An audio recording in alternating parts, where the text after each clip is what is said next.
One, welcome to Moment of Clarity. Thanks for being here. A mere 400 million stolen by Zelensky and his fellow goons. I'll get into that story coming from Seymour Hersh, but I'm also going to get into a lot of other stuff, such as the U.S. government trying for a brief moment to respond to the idea that countries are leaving the petrodollar, which of course is an epic fail for our ability to just squeeze other countries by the throat. They actually responded, not really, but they tried kind of to respond to that situation. More bank failures, massive bank failures. I'm going to get into that. Yeah, just a lot coming up. So hang in there and let's do it. Let's do it. Yes, someone's asking, I'm in my library. These are all my books. I have no idea what they are because, fun fact, not my books. So I don't actually know what's behind me. So if you find the Kama Sutra for little people on the shelf behind me, that is it's something I support, but it's not a book I own. Okay, it's not. I didn't place that there. Thanks for being here, everybody. Did I mention that? Let's get into Seymour Hersh's article revealing what he says he has found, which is massive embezzlement by the Zelensky government. And of course, most of you know that Seymour Hersh, one of the best known, one of the most amazing, famed journalists in American history, revealed the My Lai massacre, among other things. And yet he can't get a job in U.S. media. Does that tell you something about U.S. media? Does that tell you something about our goddamn media? If the best journalists in the fucking world can't get a job in our mainstream media. And of course, the reason is not that they're not good journalists. The reason is that they're actually revealing the truth, which is not welcome in our mainstream media. That is not welcome at all in our mainstream media. So that's why he's not there. But anyway, here's a new article. And he, of course, is the one who revealed that the Biden administration had taken out the Nord Stream pipeline, which is a huge act of international terrorism, a huge environmental destruction, the largest ever single burst of methane to the atmosphere. And methane is many times worse for the atmosphere and for global warming than carbon dioxide is. Anyway, this is his new article.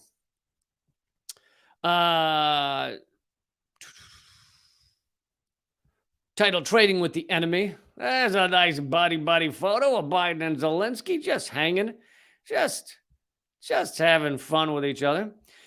The Ukraine government, headed by Zelensky, has been using American taxpayer funds to pay dearly for the vitally needed diesel fuel that is keeping the Ukrainian army on the move in its war with Russia. And there's really two bombshell moments in this article. I will highlight both of those. What is also known is that Zelensky has been buying the fuel from Russia. This is the second bombshell of the two. So the Ukrainian government is buying fuel, diesel fuel, from Russia to be at war with Russia. They are buying the fuel from Russia to fight Russia. Of course, that also means that Russia is selling the fuel to Ukraine to fight Russia. So it's insanity on both sides, really. And this is the catch-22 world we live in, and I mean that specifically by the novel title. I'm not talking about the way it's used nowadays, the idiom, but it is completely inverted to how any logical behavior would be. You wouldn't sell fuel to your enemies to fight them. You wouldn't buy fuel from your enemies to fund them. But that's what the situation is.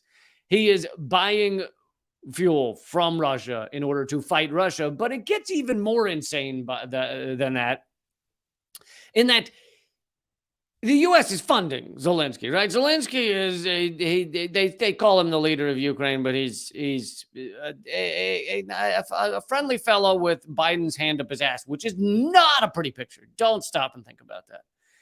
And he is funded by the U.S., right, to the tune of over $100 billion while our infrastructure collapses, while people are struggling, while the gut-wrenching inequality exists in this country. We send $100 billion, over $100 billion to Ukraine. That money is then used to buy fuel from Russia, so to fund Russia. So American taxpayers at the end of the day are paying Ukraine to buy fuel from Russia to fight Russia in a U.S. proxy war. I mean, like you don't want to sit and ponder that one for too long, or all your memories will shoot at your butthole. Like that is not a good thing to think about. But then you get into the embezzlement side, which is the other bombshell from this article. One estimate by analysts from the CIA. I don't know if you've heard about them, young upstart organization called CIA. They're doing some fun stuff. One estimate by analysts from the CIA put the embezzlement funds at $400 million last year, at least.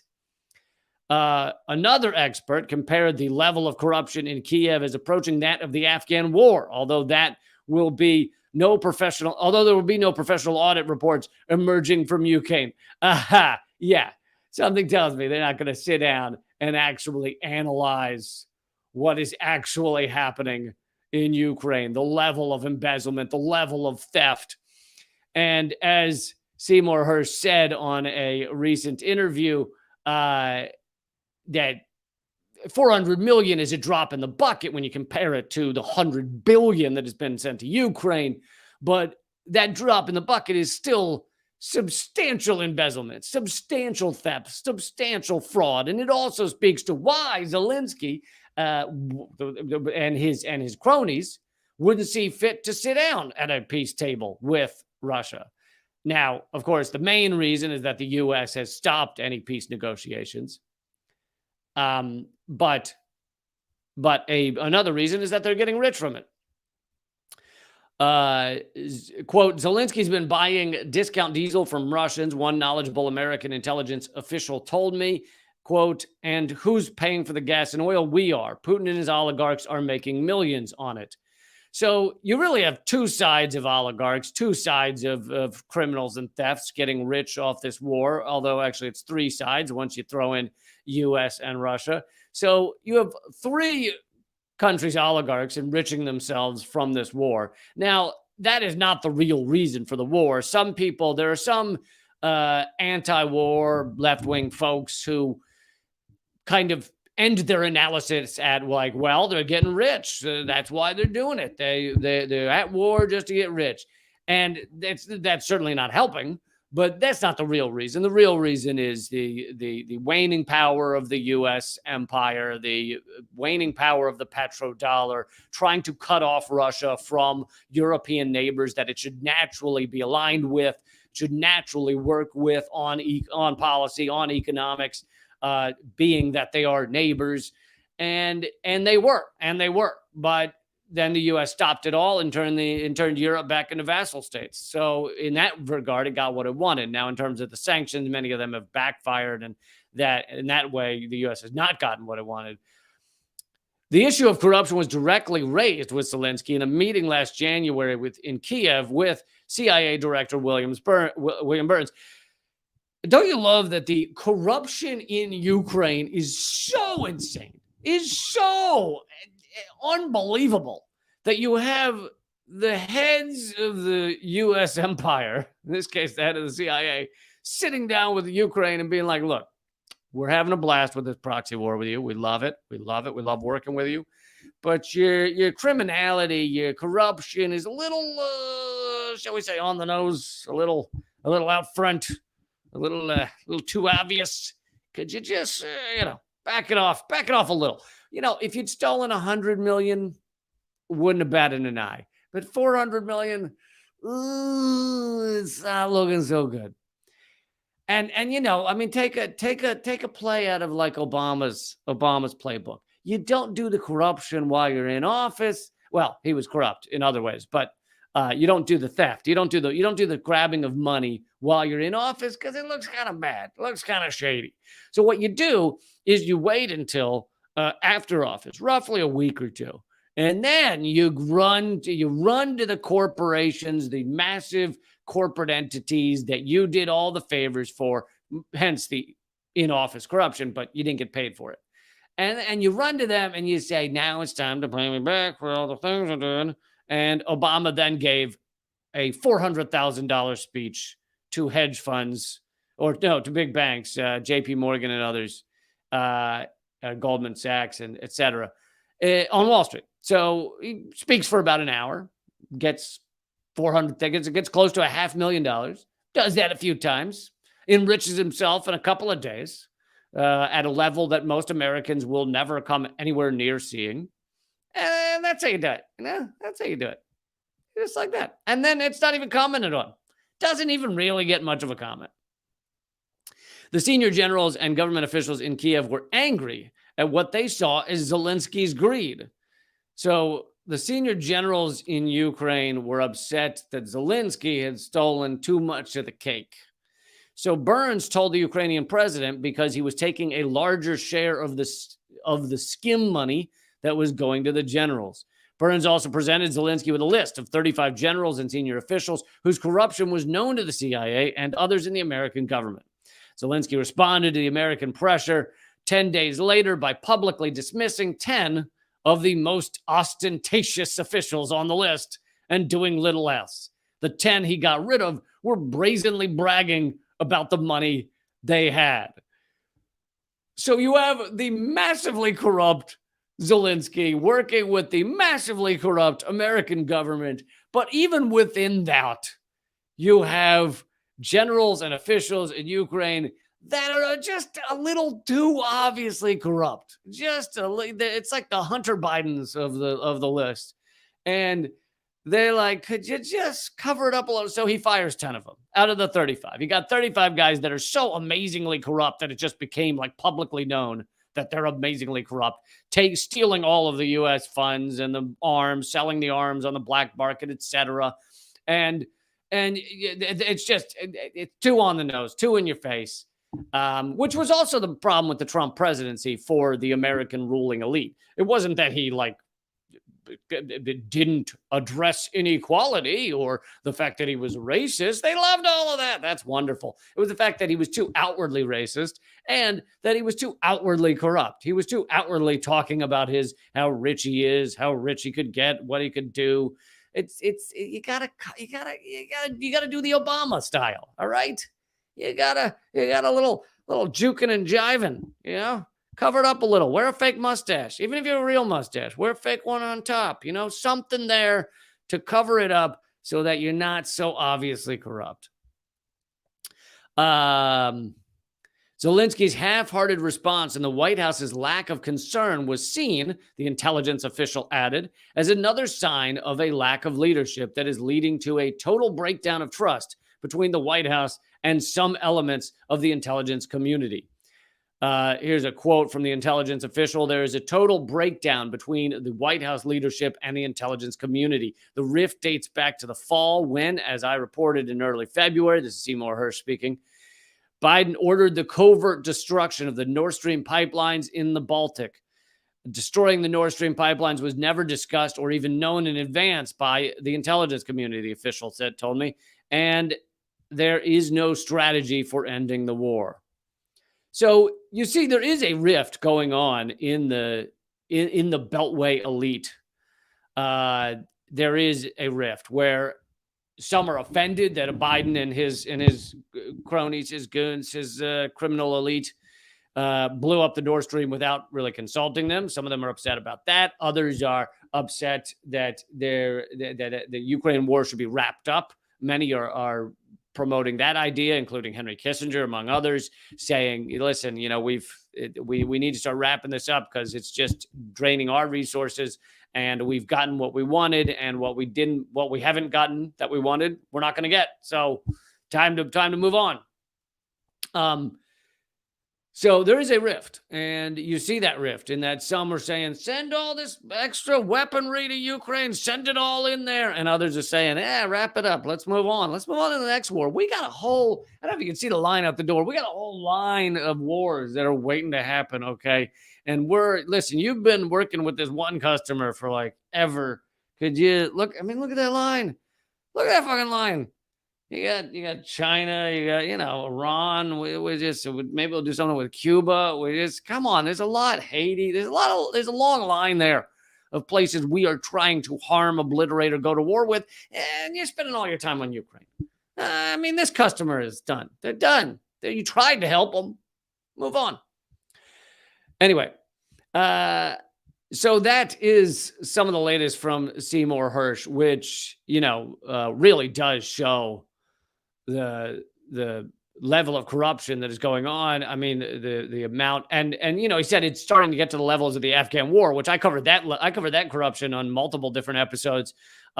Just unbelievable amounts of money going missing. Of course, there's the 21 trillion of unadjusted, unaccounted for financial adjustments at the Pentagon, just a mere 21 trillion. There were literally pallets of cash going missing in Afghanistan and Iraq. And I don't mean like $100. I mean pallets of billions going missing. There was, as veteran Matthew Ho, who is now very much against war, has revealed while he was in Afghanistan, he was given saran-wrapped bundles of cash up to $1 million to hand out to Afghan warlords if they would do what the U.S. wanted, like take out other Afghan warlords or burn their poppy fields or whatever. Just breathtaking amounts of fraud and corruption. And now Ukraine getting to that level. And why would they want to stop the gravy train? When you just stand hundreds of billions to pocket along the way, everybody gets a taste, right? That's the mafia's terminology, right? Everybody gets a taste. All right. So speaking of how this proxy war is actually about the petrodollar at the heart of it, and about geopolitical domination. I guess but the petrodollar is such an important part of that. Let's get on to, this is one of the rare moments that a U.S. government official is asked to speak to or address anything about the petrodollar, the U.S. dollar, the U.S. reserve currency, which is, of course, a major issue. But the U.S. doesn't want to address it. Last I checked, it doesn't even have an English language Wikipedia article. That's how much they've done to cover it up, the petrodollar. So here is National Security Council spokesperson Kirby speaking at, obviously, in the White House press room. And I know the guy asking the question is a little hard to hear, but do your best and just watch Kirby's confused eyes, baffled at such a question. Japan holds $1.2 trillion, the largest U.S. I'm seeing if it goes any louder. I will tell you, just in case you can't hear it really enough at all, the guy is asking him, are you concerned about all these nations that are moving outside the dollar? To sum up his question. Japan holds $1.2 trillion, the largest U.S. debt. And there's a growing number of countries seem to be moving away from the use of the dollar. Is there an understanding of this, of a concern for that? The world reserve currency is really a big part of why the U.S. is able to exert its leadership. Is there understanding of the fact that countries are beginning to turn away from the use of the dollar and some way to resolve that? Well, I have to let Japan speak to their economic policy. The number of countries that are beginning to denominate in dollars away from the U.S. dollar. I'm going to have to take your question, sir. I don't have a good answer for you today. Japan holds $1.2 trillion. So I don't know whether you could hear that at all, but even if you couldn't hear it, just look at the look on his face. This is the look of a U.S. government spokesperson when asked whether you're concerned that so many nations are going outside the dollar. And of course, if you have a lot of nations going outside the petrodollar, then there is no petrol. Like the dollar collapses greatly, bigly, as Trump would say. It collapses bigly, and they have no response. They have no answer. They just have him with his eyes. What? I've never heard of such a thing. I mean, I'm pretty sure I saw those exact eyes on a Scooby-Doo episode once when a ghost came out of a closet and he was like, "Meh." That is this is the brightest minds in America, right? That's what our government officials are, the brightest fucking minds in America. And when they're asked, are you concerned that one of America's largest tools for strangling and destroying other nations and maintaining U.S. empire is wisping away like so many dandelion spores? He goes, I don't know what you're talking about. What?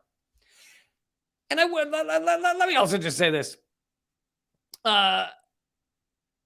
If you, let's say you support U.S. empire, you want the U.S. to rule the world, and you are not a moron, so you understand that the dollar being the reserve currency, being one of the most powerful aspects of it, is very important.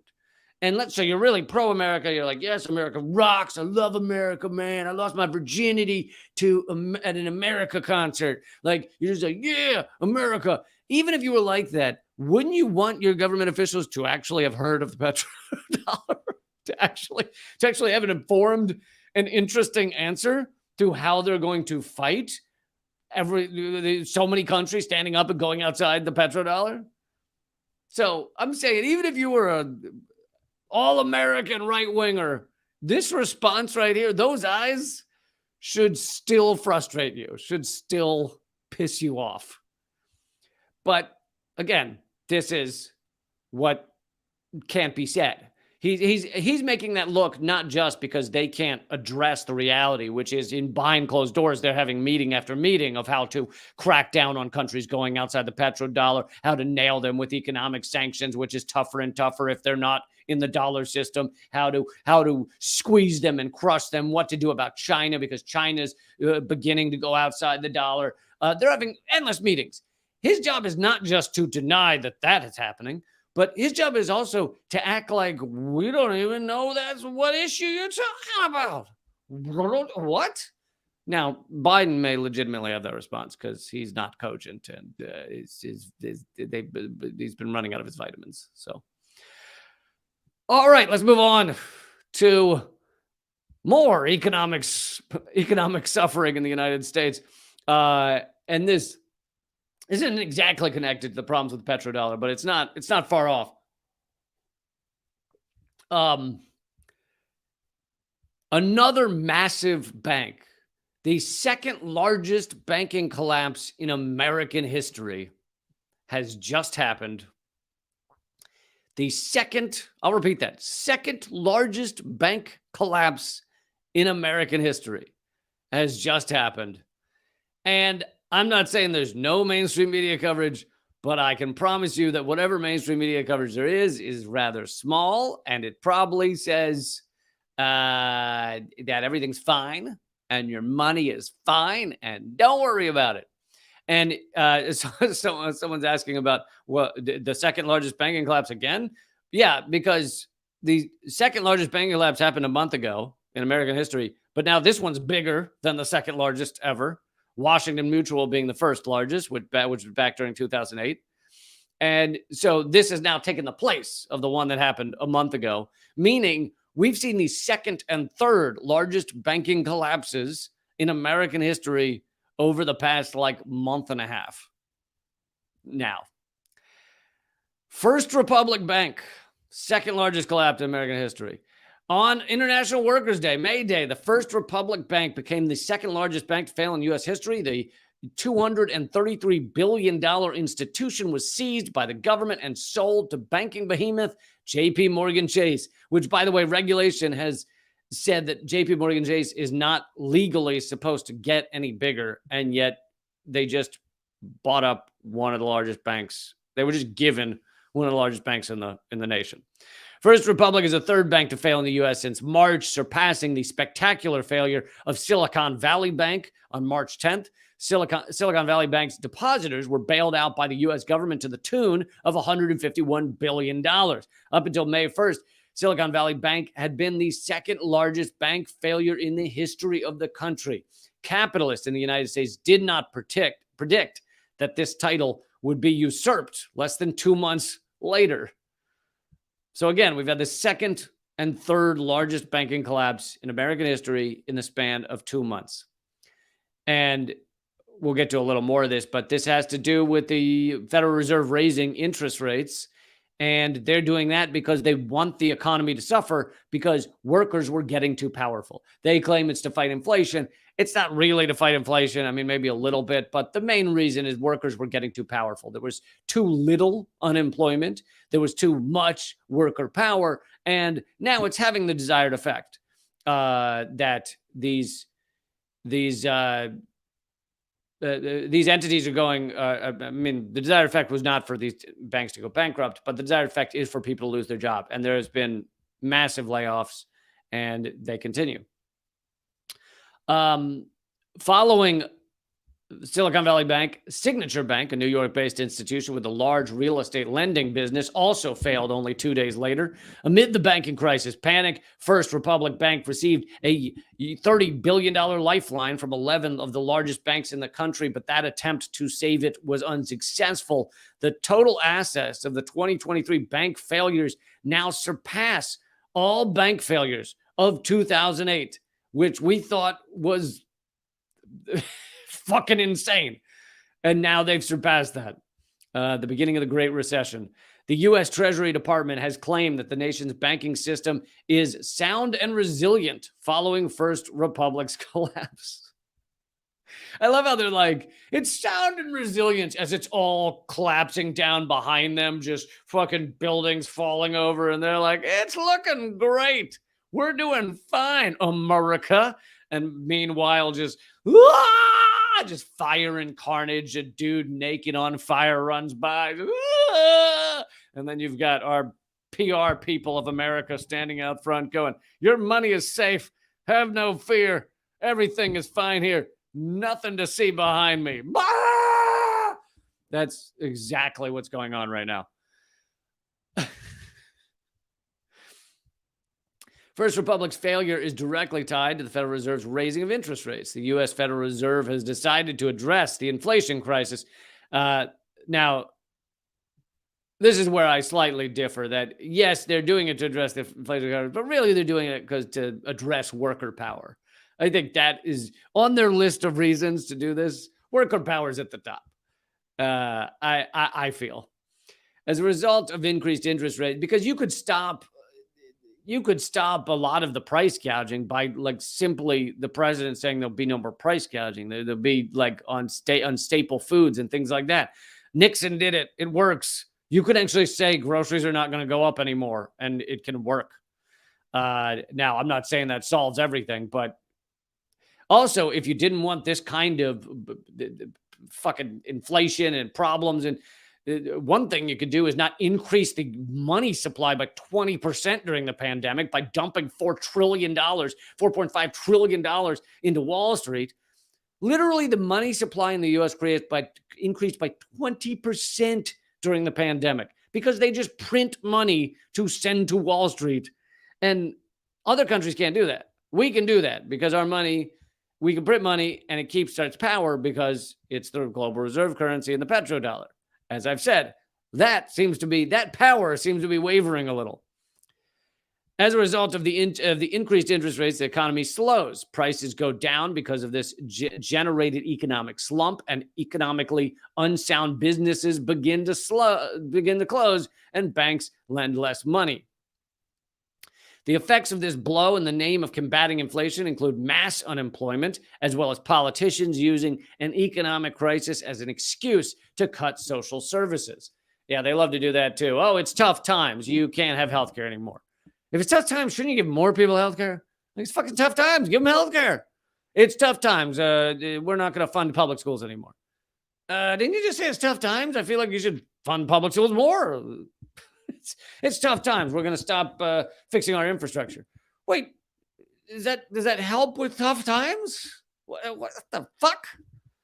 But that's their answer. That's their answer, is to use any excuse to decrease services, which should be rights in this country. In a one of the richest countries in the world, these should all be rights. Healthcare should be a right. Housing should be a right. Clothing should be a right. But of course it's not. And people are destroyed by it, which I hope I have time to get to Jordan Neely's killing in a few minutes. But ultimately, through raising interest rates, the Federal Reserve is forcing workers to bear the brunt of the inflationary crisis rather than capitalists, rather than the top of the system, rather than the richest of the rich who have been in charge of raising prices in the first place. They've gotten incredibly wealthy during this time of inflation, while the average people have suffered immensely. Okay, I want to move on because I have a bunch of stories I want to get to. This will be a short, fun story. Let's just throw this out there. This is because we know we had the coronation just happened, and listen, it is so important. Okay, I hope everyone really focused on it, really thought about it, because it is so important that you celebrate a unelected ruler that doesn't really do anything anymore and has been responsible. The system of the monarchy has been responsible for some of the gravest, most atrocious crimes in human history, full-on genocides. And so I really think that you should celebrate what a wonderful fella this guy is, and how great he's going to do in this position that has little to no power, but owns like a third of the world. All right. If you include, Canada and Australia and everything as being in the British Crown Commonwealth. But speaking of crowns and scepters, I'll just throw this little in here. This little story in here. Pictured here in King Charles's scepter are shards of the Star of Africa diamond. The stone was stolen from South Africa in 1905 and is worth $400 million. That's the same amount Zelensky stole. Isn't that funny? And they could have just given him that diamond. That'd be a lot easier to cover up than ciphering money all the time. Sorry, siphoning. The British later renamed the gem the Cullinan Diamond, named after the owner of the mine from where it was stolen. Isn't it beautiful? Isn't that just a beaut? She's a beaut, Clark. I love that when, the Queen's funeral and the coronation and everything, these people, the monarchy, who are trying desperately to tell people, look, we've changed. We're cool now. We love you all. We do good around the world now, right? All of our sons and daughters are in philanthropy. That's what we do now, is really just philanthropy. And we just help people. I love how while they're doing that speech, they're walking around with either holding or wearing, or a guy behind them has like the shit they've stolen from other countries. Just like he's like weighed down by it. He's just got he's holding it up for look, everybody. And the crown with the fucking diamond that you stole from a child working in a mine at the center of the earth. As you pulled him up on a rope, he's got the diamond in his hand. You're like, thank you. And you sprint back to England. And then they show it off. They just wave it around. They go, hey, look at this. Look at what we got. Fairly and squarely, right? Isn't that what it was? It was fair and square. We came to Africa. We stole your shit fair and square. Can you? I don't know. You can steal shit fair and square. No. We ripped it out of your bloody hands, fair and square. I don't think the first part of the sentence is fitting with the second. How can it be fair and square if you stole it out of a child's blood-soaked hands? No, you're not listening to me. We came down there with larger guns, and we grabbed your diamonds and your jewels, and we ripped them away from them. Sometimes we killed some of you. And sometimes thousands. And we ripped it away fair and square. Yeah, okay, you keep adding on that part at the end. I really don't think it fits. Okay, and scene. So, moving on. And I'm about to shift this live stream to rumble.com/Lee Camp. For anyone who's not watching there, join me over there. It's free to watch at rumble.com/Lee Camp. All the others will stop except for leecamp.net, my locals page. If you're there, that one will continue. But all the rest, Rumble and locals, will be the only ones that will continue in a moment. But I'll do one more story here for y'all. This is Juan Guaido's boss, Leopoldo Lopez, leader of the U.S.-backed Popular Will Party, couldn't handle the most basic questioning at a think tank event in Washington, D.C. And I should give some background to this. Before I say that, let me also say, some of you have been mentioning Gonzalo Lira here in the chat. And yes, he is a journalist, kind of a citizen journalist who has been revealing a lot of the truth of what's going on in Ukraine, and he has now been arrested. I don't know the details, or I bring them to you, but basically, Ukraine's been working very hard to arrest any journalists or even just citizens who are revealing the truth about what's going on here in Ukraine in the proxy war, and they have now arrested him. So I hope that I hope that he is freed, and that the uproar over his arrest is large enough to score him his freedom. Of course, this continues to show how the client states of the U.S. do not support free press or freedom of speech.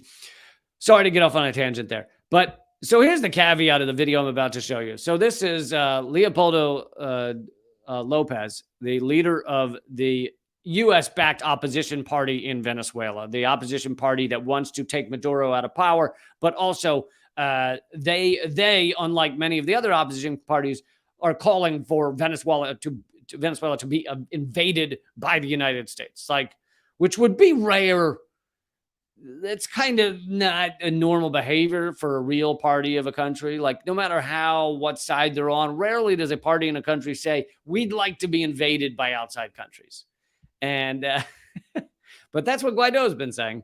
Now, you guys already know Guaido, fake president of Venezuela, that the U.S. just declared president of Venezuela, even though he never received a single vote for president of Venezuela, etc. Now, everyone's essentially abandoned Guaido. He's been shipped to the United States recently because he got kicked out of Colombia. This video is my friend Dan Cohen, who I've worked with multiple times, worked with him at RT America, worked with him at Behind the Headlines on Mint Press, and awesome guy. So Dan Cohen, I have no qualm with. Somebody tells me Rumble is not working, but I had heard that it was working. Sorry, checking now. No, it seems to be. Oh, the stream won't play on Firefox, so maybe that's the problem. So if you're trying to, I don't. Maybe that's the problem. If you're trying to get to Rumble via Firefox, maybe try another browser. I don't know, but seems like it's working for most people. Anyway, so Dan Cohen, I got no qualm with him. I love Dan, and he does great work. He happens to be now working for a show called Redacted that is it's a kind of right-wing show. It's right-wing in the sense of like a Tucker Carlson right-wing, where it's like, oh, we don't want war in Ukraine, we're against economic war on Venezuela, we're against U.S. war on Haiti, but we're also kind of for war on China, and we're for various other right-wing talking points. I don't watch every episode.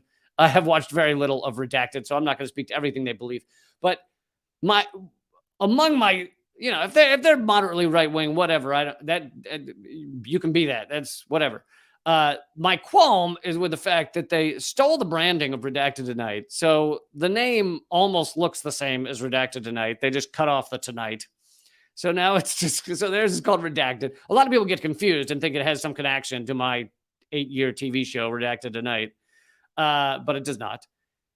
Beyond just stealing the branding of Redacted Tonight, it's also hosted by a former Fox News host who is the same guy who pretended to kick me off Fox News. years ago, 2008, I was on their morning show and I called Fox News a parade of propaganda and a festival of ignorance, which it is. And in fact, I did a segment about how horrific Fox News is just yesterday. But so I then, they don't like when you do that. I then walked out of the studio. No one spoke to me. I took off my mic, left, said my piece, walked out. I find out later, after I've left, that he came back on the show and said he walks in and he goes, had to throw that guy out the building, pretended to have physically kicked me out of the building for saying Fox News as a parade of propaganda and a festival of ignorance. So, piece of shit as far as I'm concerned, unless he's had some amazing new awakening where he is always correct and has changed his opinions 180 degrees. Otherwise, not a fan. But anyway, I do like Dan Cohen. And this is Dan confronting the leader of one of the opposition parties. I should also give one last piece of background. Sorry for so much background. But Juan Guaido ran around Venezuela demanding a coup, saying that Maduro should be taken out of power, and saying he was the rightful president, and demanded the army join him. Now, I would like you to play a little thought experiment with me. I would like for you to take a moment and picture a member of the House of Representatives or a member of the Senate, let's say Marjorie Taylor Greene, declares she is the rightful president of the United States and that Biden should be arrested by the U.S. military, and she says all of the military is now answering to her. Would they allow that on a regular basis? I don't think she'd really keep her job. I think she'd probably be arrested. I don't know how they deal with it, but I don't think it'd be pretty.